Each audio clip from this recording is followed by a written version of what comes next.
नमस्कार साथियों, मैं हूं आपका अपना डॉक्टर रक्षित आमेटा और लेकर उपस्थित हूं एक कहानी जिसका शीर्षक है पैसे की भी अपनी एक सीमा है। दोस्तों, हम में से अधिकांश लोग ये मानते हैं कि पैसा जिंदगी में सब कुछ है और पैसे से सब कुछ खरीदा जा सकता है, हम सुखी हो सकते हैं।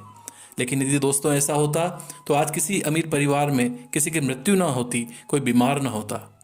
दोस्तों, इससे पहले कि मैं अपनी कहानी को आगे जारी रखूं, मैं आपसे निवेदन करूंगा कि यदि आपने मेरे इस YouTube चैनल रक्षित आमेटा को अभी तक सब्सक्राइब नहीं किया है तो 2 सेकंड का समय लेकर इसे सब्सक्राइब कर लें और नोटिफिकेशन की बेल आइकन को दबा दें ताकि भविष्य में आने वाली वीडियोस की जानकारी आपको मिलती रहे।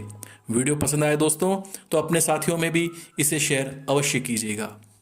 दोस्तों, ये बात है उस समय की जब सिकंदर विश्व विजेता बना और भारत से जब वह लौट रहा था तो रेगिस्तान के सहारे जाते समय उसे वहां एक संत मिले जो धूप में लेटे हुए थे। सिकंदर अहंकार में उनके सामने जाके खड़ा हो गया। संत ने जब उसे कहा कि तुम साइड में हट जाओ और धूप की किरणें मुझ पर आने दो, तो कहीं न कहीं सिकंदर के अहंकार को झटका लगा।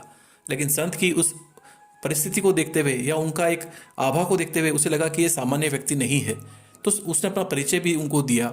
संत ने उसके अहंकार को भांपते हुए उससे पूछा कि तुम्हारे पास कितनी संपत्ति है। सिकंदर ने अहंकार में कहा कि मैं विश्व विजेता हूं, मेरे पास अपार धन संपत्ति है। संत ने पूछा कि यदि तुम इस रेगिस्तान से जाते हो और आगे जाकर यदि तुम अकेले पड़ जाते हो, तुम्हारे पास खाने पीने का कुछ भी नहीं है, प्यास से तुम्हारा गला सूखा जा रहा है और एक व्यक्ति मिलता है जिसके पास एक लोटा पानी है, तुम्हें उस पानी को यदि पीना है तो तुम उसे कितना धन दोगे। तो सिकंदर ने अहंकार में कहा कि मैं उसे बहुत सारी सोने की अशर्फियां दूंगा। संत कहते हैं कि यदि वह उस पर भी न माने तो सिकंदर कहता है कि उन्हें मैं अपना आधा साम्राज्य दे दूंगा। फिर संत कहते हैं कि यदि वो आधा साम्राज्य पे भी यदि स्वीकार न करे तो सिकंदर ने कहा कि प्यास से मर जाने से अच्छा है कि मैं उसे अपनी पूरी संपत्ति दे दूंगा, पूरा साम्राज्य दे दूंगा। तब संत कहते हैं कि देखो सिकंदर, तुम्हारे पूरे साम्राज्य की कीमत यदि एक लोटा पानी है तो तुमसे गरीब बड़ा कौन है।